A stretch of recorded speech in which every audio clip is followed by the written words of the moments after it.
তো আমি বলতে চাইছি যে চারণ কবি বলতে তাদেরকে বলা হচ্ছে যারা গ্রামে গঞ্জে ঘুরে পড়ে তাদের কবিতাগুলো সাধারণত মানুষের মধ্যে প্রচার করতো। কবিতা সাধারণত কী হতো, যা হোক একটা লেখা নয়, দেশ দশের স্বার্থে কিছু লেখা, মানুষের উপর অত্যাচারকে তুলে ধরা। আচ্ছা, মনে আছে আফ্রিকা কবিতার লাস্ট লাইনটা কী ছিল? যে কবিদেরকে বলতে চাইছে যে তুমি যে ওই আফ্রিকাবাসীর উপর হওয়া অত্যাচারকে তুলে ধরো নাই, তার জন্য তুমি বলো ক্ষমা করো, এটাই তোমার শেষ পুণ্যবাণী হবে। সেরকম কবির আসল কর্ম কিন্তু দুটো চটুল কবিতা লিখে পর মানুষকে এন্টারটেন করা নয়, সমাজের বিভিন্ন অন্যায় অবিচার অত্যাচারকেও তুলে ধরা হচ্ছে তার কাজ। আচ্ছা, সমাজের একটা জায়গাতে অত্যাচার হচ্ছে, আমি এখানে বসে আছি, কোনো একটা লেখা বা খবর বা কবিতার মাধ্যমেই তো আমার মনে সেটা নিয়ে রাগ জাগবে, তবে পর তো আমি প্রতিবাদ গড়ে তুলবো, বটে কি না? জিনিসটা বুঝতে পারছি কী বলছি আমি? একজন মানুষ মানে কি মানযুক্ত হুঁশ, একজন মানুষের উপর অন্যায় অত্যাচার হইলে অন্য মানুষের রক্তও গরম হবে, তবে পর তো সে মানুষ। তো সেই রক্ত গরমের কাজটা কার কী করে? কোনো সংবাদ, কোনো খবর বা কোনো কবি যখন লেখা হচ্ছে তখন তো অত পরিমাণ সংবাদের বাড়বাড়ন্ত লয়, এখন যতটা হয়েছে। দেখ, চারণ কবি ভারবার রাও, নিয়ম কানুন যখন সব লোপাট আর সময়ের ঢেউ তোলা কালো মেঘের দল ফাঁস লাগাচ্ছে গলায়, চুইয়ে পড়ছে না কোনো রক্ত, কোনো চোখের জলও নয়, ঘূর্ণিপাকে বিদ্যুৎ হয়ে উঠছে বাজ, ঝিরঝিরে বৃষ্টি হয়ে উঠছে প্রলয় ঝড়, আর মায়ের বেদনাশ্রু বুকে নিয়ে জেলের গরাদ থেকে বেরিয়ে আসছে কবির কোনো লিপিকা স্বর।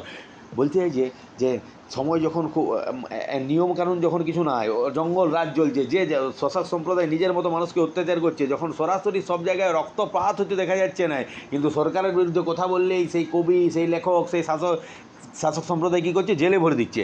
সেই জেলের ভিতর থেকেও কিন্তু তাদের লেখা কোনো না কোনোভাবে মানুষের মধ্যে ছড়িয়ে পড়ছে, দিয়ে বিন্দুতে বিন্দুতে যেমন সিন্ধু হয়, সেরকম চুঁইয়ে চুঁইয়ে যেমন অল্প অল্প বাতাসও প্রবল ঝড় হয়ে যাচ্ছে, অল্প অল্প ঘূর্ণিপাকে প্রচণ্ড বিদ্যুৎ শিখা দেখা যাচ্ছে। কিসের বিদ্যুৎ শিখা? ওটা প্রতিবাদের, লেখকের লেখার থেকে সেটা কাদের মনে মনে প্রতিবাদে ছড়িয়ে গেছে? জনসাধারণের মনে। সেটা কোথার থেকে বেরিয়ে যাচ্ছে? লেখককে, কবিকে যতই জেলে বন্দি করা হোক, তার ভিতর থেকে কোনো না কোনোভাবে মানুষের মধ্যে ছড়িয়ে পড়ছে। যখন কাঁপন লাগে জিভে, বাতাসে মুক্ত করে দেয় সুর, গান যখন হয়ে ওঠে যুদ্ধেরই শস্ত্র, কবিকে তখন ভয় পায় ওরা। বলছে যখন কবি মুখের দিয়ে এই প্রতিবাদের ভাষা বেরোয়, আর যখন কবির গানগুলোই এমন হয় যেটাতে মানুষের উপর হওয়া অত্যাচারকে তুলে ধরে, তখন শাসক সম্প্রদায়ও লেখককে, গায়ককে, অভয়ার ওপর আরজিকর কাণ্ডে হওয়া প্রচণ্ড অত্যাচার, অরিজিৎ সিং কি গান আর কবে গানটা যেটা লিখেছে, সেই গানটা তো সমাজের অন্যায়কেই তুলে ধরে। আর কবে গানটা শুনিস নি? সমাজের অন্যায়কে তুলে ধরা, সেটা মানুষের মধ্যে আরও ক্ষোভ জাগিয়ে তুলে, যে ওই অন্যায়টার প্রতিবাদ করতে হবে, সেইটাই বলছে। তখন ওই রকম ধরনের গান লিখলে বা গাইলে যে অত্যাচারী শাসক, তারা লেখককে বা গায়ককেও বা কবিকেও কী করে? ভয় করে, ভয় করতে বাধ্য, কারণ সেই সবাইকে, সমাজকে জাগিয়ে তুলবে। দেখ, কয়েদ করে তাকে আর গর্দানে আরও শক্ত করে জড়িয়ে দেয় ফাঁস, কিন্তু তারই মধ্যে কবিতা সুর নিয়ে শ্বাস ফেলছে জনতার মাঝখানে। বলছে তখন তাকে বন্দি করে এবং তার গলাটাকে আরও বাঁধতে শুরু করে। গলা বাঁধা বলতে আমি কি বলছি? কণ্ঠস্বরকে দাবানোর চেষ্টা করে, যাতে সে আর লিখতে না পারে, প্রচার করতে না পারে, কিন্তু তার মধ্যে থেকেই কোনো মতে সেই তার কবিতা সুর জনগণের মধ্যে ছড়িয়ে যায়। ফাঁসির মঞ্চ ভারসাম্য রক্ষার জন্য মিলিয়ে যাচ্ছে মাটিতে, স্পর্ধা জানাচ্ছে মৃত্যুকে আর তুচ্ছ ভাসুড়েকে দিচ্ছে ঝুলিয়ে।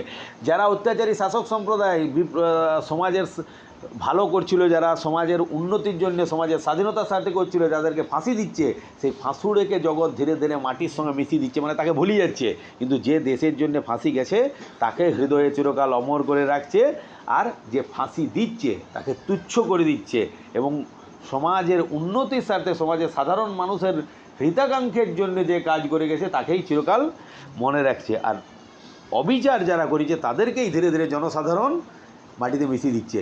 কিভাবে মাটিতে মিশিয়ে দেওয়ার জন্য তাগিদে পাচ্ছে? ওই যে প্রতিবাদী লেখকের লেখাটা তাদের কানে গেছে, যার ফলে তাদের রক্ত গরম হচ্ছে, বিজ্ঞানের ভাষায় অ্যাড্রিনালিন ক্ষরণ হচ্ছে, এবং প্রতিবাদে গর্জে উঠছে, আর অন্যায়কারীকেই মাটির সঙ্গে মিশিয়ে দিচ্ছে, আর যার প্রতি অন্যায় হয়েছে সে চির অমর হচ্ছে। বুঝে গেছে? এটা চারণ কবি।